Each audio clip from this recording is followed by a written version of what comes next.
Bienvenue dans cette nouvelle édition du 12-15. Voici les titres de l'actualité. En République démocratique du Congo, une enquête est lancée par les inspecteurs de la police judiciaire. L'enquête statue sur le dossier du ministre provincial Guy Matondo. Il est accusé de mauvaise gestion des finances publiques. Et puis une place en plus en un an. L'hôtellerie marocaine est dans le top 3 des hôtelleries africaines. Le tourisme est un secteur important dans l'économie marocaine avec plus de 12 millions de touristes enregistrés en 2018. Et puis au Mali, les éliminatoires du championnat d'Afrique des Nations se dérouleront en 2020.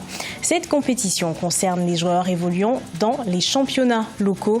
Au Mali, des difficultés subsistent pour la sélection à cause de l'absence de championnat depuis 2 ans. En République démocratique du Congo, une enquête est ouverte par les inspecteurs de la police judiciaire sur le dossier du ministre provincial Guy Matondo.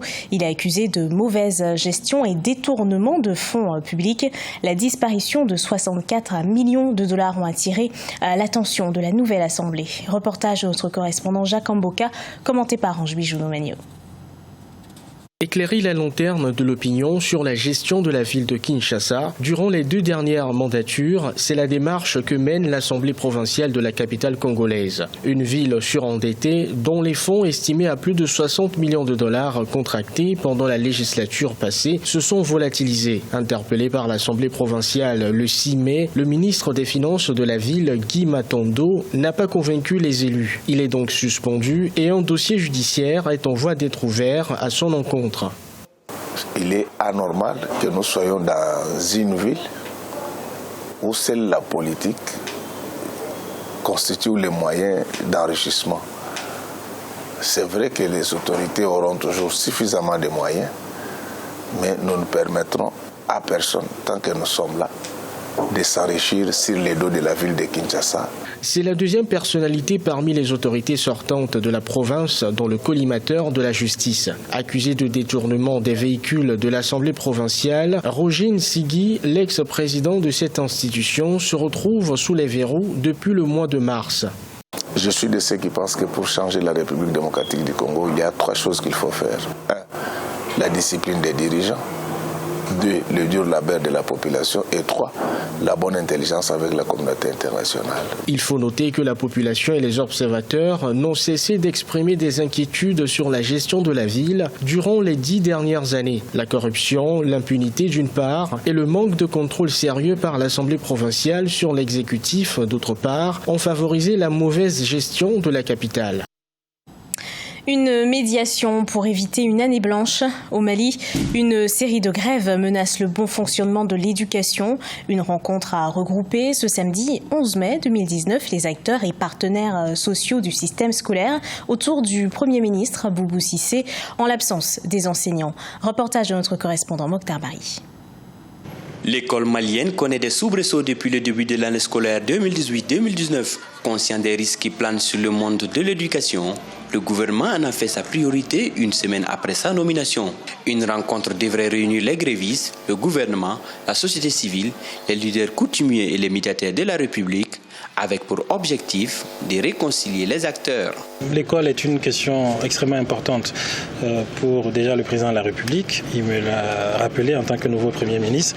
Et je suis sûr qu'avec l'accompagnement de chacun, nous trouverons des voies et moyens pour d'une part éviter l'année blanche et d'autre part faire en sorte que la question liée à la qualité de l'apprentissage dans notre système éducatif puisse revenir dans les années à venir. Le médiateur de la République a été chargé de mener une mission de bons offices afin de sauver l'école d'une année blanche. Même si les syndicats n'ont pas daigné prendre part à la rencontre, le gouvernement s'est dit confiant. Nous pouvons dire aujourd'hui qu'il y a des avancées significatives à ce niveau. Et chacun doit comprendre aujourd'hui que l'État, le gouvernement malien, l'État dans son ensemble fait face à beaucoup de priorités d'urgence liées à l'état même dans lequel le pays se trouve. La synergie des syndicats d'enseignants signataires du 15 octobre 2016 réclame la satisfaction de 10 points de revendication. Sur les 10 points, 7 ont été satisfaits par le gouvernement. Il n'est pas question de signer un accord qui porterait atteinte aux intérêts de la Tunisie et à celui de l'agriculture. C'est ce qu'a affirmé le chef du gouvernement tunisien, Youssef Saed, à propos de l'accord de libre-échange avec l'Union européenne. L'accord est controversé et fait face aux inquiétudes et aux critiques des syndicats et des experts. Les précisions de Solène Duplessis. La Tunisie ne signera pas d'accord de libre-échange avec l'Union européenne, contraire aux intérêts du pays et des agriculteurs. C'est ce qu'a déclaré le Premier ministre Youssef Saed ce dimanche.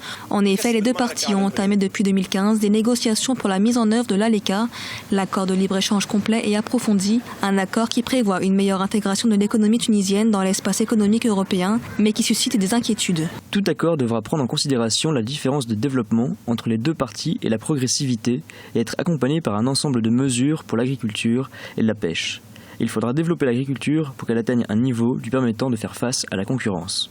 Un accord qui fait débat. En effet, l'ALECA pourrait, selon des experts, nuire au secteur agricole tunisien. L'Union tunisienne de l'agriculture et de la pêche, qui s'oppose à la signature de l'accord dans sa version actuelle, craint qu'il n'affecte notamment l'indépendance alimentaire et la compétitivité des produits agricoles tunisiens. Il y a un vrai problème en termes de négociation et surtout cette ouverture du marché va encore pénaliser le marché tunisien. Mais quoi qu'il en soit, le pays ne s'est pas préparé pour avoir les anticorps et affronter une complexité de la réalité du monde d'aujourd'hui, en tout cas dans cette relation avec l'Union européenne. Les négociations entre la Tunisie et l'Union européenne pour l'accord de libre-échange entrent dans la phase terminale. Sa signature a été annoncée pour fin 2019. L'ALECA devrait ainsi renforcer l'accord d'association en vigueur depuis 1995, mais le gouvernement tunisien souhaite au préalable élargir les discussions avec la société civile et le secteur privé dans le cadre d'une approche participative. Le Maroc excelle en matière de tourisme. Avec plus de 12 millions de touristes en 2018, ce secteur dynamise l'économie du pays, une influence qui attire les grands groupes hôteliers du monde entier. Les explications de Gladys Mamba. Le Maroc est au centre du développement hôtelier et touristique en Afrique, classé au 3e rang en matière de développement hôtelier en 2019. Dans le classement établi par le groupe nigérian W Hospitality, le royaume chérifien emboîte le pas du Nigeria, 2e, et de l'Égypte, leader dans le domaine. Les grands groupes hôteliers du monde entier misent de plus en plus sur cette destination prisée d'Afrique du Nord. Ce nouveau ranking est dû en partie à la position géographique. Donc le Maroc a la chance d'être dans cette position.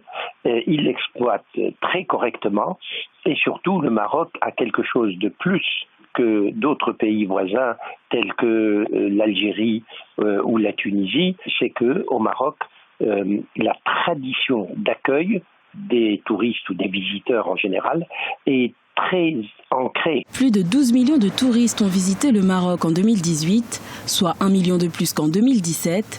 Le Maroc compte 33 unités hôtelières en construction pour plus de 5000 chambres, des chiffres satisfaisants, mais encore bien loin de ceux enregistrés par l'Égypte et le Nigeria, qui comptent respectivement plus de 13 000 et plus de 9 000 chambres. Pour rattraper son retard, le Maroc pourrait miser sur l'écotourisme, domaine développé depuis quelques années. Le Maroc, aujourd'hui, est en position de pouvoir développer cette capacité-là. Parce que l'écotourisme veut dire quoi ? Veut dire profiter de l'environnement géostratégique, agricole, traditionnel dans lequel on est immergé pour pouvoir offrir à la visiteuse et aux visiteurs quelque chose de nouveau, de sain, de bien. En lançant le plan Azur pour le tourisme en 2001, le Maroc s'était fixé comme objectif d'accueillir 10 millions de visiteurs en 2010.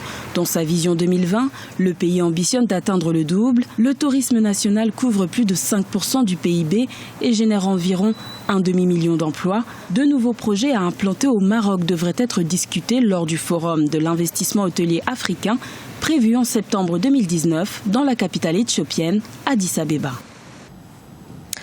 La 6e édition du championnat d'Afrique des Nations se déroulera en 2020 au Cameroun. 47 pays répartis en 6 zones vont se disputer 15 places pour les éliminatoires. Cette compétition uniquement réservée aux joueurs des championnats d'Afrique pose des difficultés pour les sélectionneurs des pays comme le Mali qui est sans championnat depuis 2 ans. Reportage de notre correspondant Mokhtar Bari. Le Mali prépare les éliminatoires du championnat d'Afrique des Nations, le CHAN 2020. Compétition dédiée aux footballeurs évoluant dans les championnats locaux, elle sert de tremplin aux locaux qui voient désormais leur place ravie par ceux évoluant en Europe.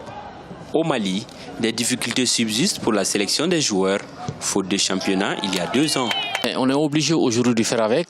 On est en train de multiplier les matchs amicaux, de voir réellement, de permettre aux joueurs que nous avons de retrouver petit à petit leur meilleur niveau. Nous avons déposé un programme aussi au niveau de la fédération pour nous permettre aussi d'avoir des matchs amicaux à l'extérieur. Au moins si on parvient vers 2, 3, 4 matchs amicaux dans les pays proches, je pense que ça va nous faire du bien. La reprise du championnat qui semblait un acquis avec la feuille de route de la FIFA se fait toujours attendre.